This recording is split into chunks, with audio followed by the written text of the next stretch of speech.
Radhe Radhe. Brajdham channel में आप सबका स्वागत है। आज के इस वीडियो में हम रामायण के युद्ध में पक्षियों का क्या योगदान रहा उसके बारे में उसकी कथा सुनेंगे। राम और रावण के युद्ध में प्रत्येक वर्ग ने युद्ध लड़ा था। मानव, वानर, पक्षी, रीछ, दानव, असुर, राक्षस आदि कई तरह की प्रजातियां थी। इन्हीं में पक्षियों का भी कुछ न कुछ योगदान रहा। रामायण काल में रामायण के युद्ध में पक्षियों की भूमिका भी महत्वपूर्ण रही। तो आइए जानते हैं ऐसे ही 4 पक्षियों के बारे में जिन्होंने भगवान राम की रामायण के युद्ध में किसी न किसी रूप में सहायता की थी। पहले थे जटायु। जटायु अरुण के पुत्र, भगवान गरुड़ के भतीजे, संपाति के भाई और दशरथ के मित्र थे। जटायु को श्री राम की राह में शहीद होने वाला पहला सैनिक माना जाता है।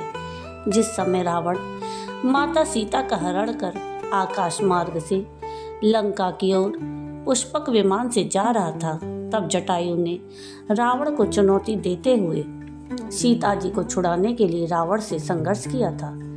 रावण ने अपनी तलवार से जटायु के दोनों पंख काट दिए। जब राम सीता जी की खोज में दंडकारण्य वन की ओर बढ़े तो उन्हें घायल अवस्था में जटायु मिला था।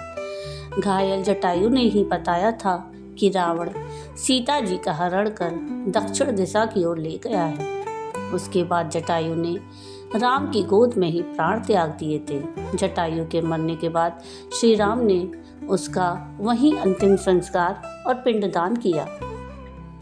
दूसरे पक्षी थे संपाति। जामवंत, अंगद, हनुमान आदि सब जब माता सीता को ढूंढने जा रहे थे, तब मार्ग में उन्हें बिना पंख का विशालकाय पक्षी संपाति नजर आया जो उन्हें खाना चाहता था। लेकिन जामवंत ने उस पक्षी को राम व्यथा सुनाई और अंगद आदि ने उन्हें उनके भाई जटायु की मृत्यु का समाचार दिया। यह समाचार सुनकर संपाति दुखी हो गया। संपाति ने तब उन्हें बताया कि हाँ, मैंने भी रावण को माता सीता को ले जाते हुए देखा। दरअसल जटायु के बाद रास्ते में संपाति के पुत्र सुपार्श्व ने सीता जी को ले जा रहे रावण को रोका था और उससे युद्ध के लिए तैयार हो गया, किंतु रावण उसके सामने गिड़गिड़ाने लगा और इस तरह वहां से बचकर निकल आया। सुपार्श्व ने बतलाया कि कोई काला राक्षस सुंदर नारी को लिए चला जा रहा था। वह स्त्री हा राम हा लक्ष्मण कहकर विलाप कर रही थी। यह देखने में मैं इतना उलझ गया कि मांस लाने का ध्यान नहीं रहा।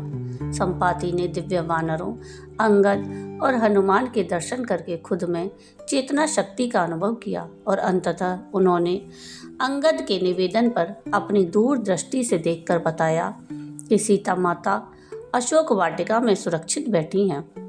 संपाति ने ही वानरों को लंकापुरी जाने के लिए प्रेरित और उत्साहित किया था। इस प्रकार राम कथा में संपाति ने भी अपनी महत्वपूर्ण भूमिका निभाई और अमर हो गए। तीसरे गरुड़। जब रावण के पुत्र मेघनाद ने श्री राम से युद्ध करते हुए श्री राम को नागपाश से बांध दिया था, तब देवर्षि नारद के कहने पर गिद्धराज गरुड़ ने नागपाश के समस्त नागों को खाकर श्री राम को नागपाश के बंधन से मुक्त कर दिया था। भगवान राम के इस तरह नागपाश में बंध जाने पर श्री राम के भगवान होने पर गरुड़ को संदेह हो गया। इसका समाधान काकभुसुंडी जी ने किया। चौथे से काकभुसुंडी।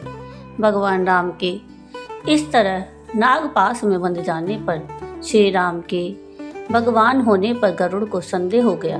गरुड़ का संदेह दूर करने के लिए देवर्षि नारद उन्हें ब्रह्मा जी के पास भेज देते हैं।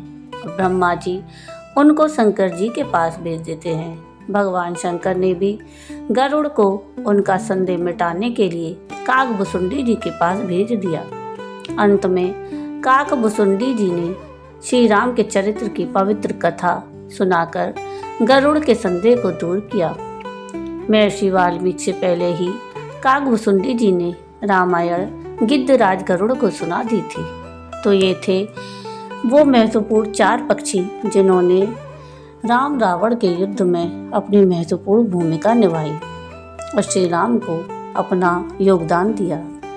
तो ये थी आज की कथा। आपको आज की ये कथा कैसी लगी मुझे कमेंट करके ज़रूर बताइएगा, और अगर आपको आज की ये कथा पसंद आई हो तो प्लीज़ इसको लाइक शेयर ज़रूर कीजिएगा और प्लीज़ मेरे चैनल को सब्सक्राइब कीजिएगा और कमेंट में राधे राधे ज़रूर लिखिएगा। वीडियो पूरा देखने के लिए थैंक यू। राधे राधे।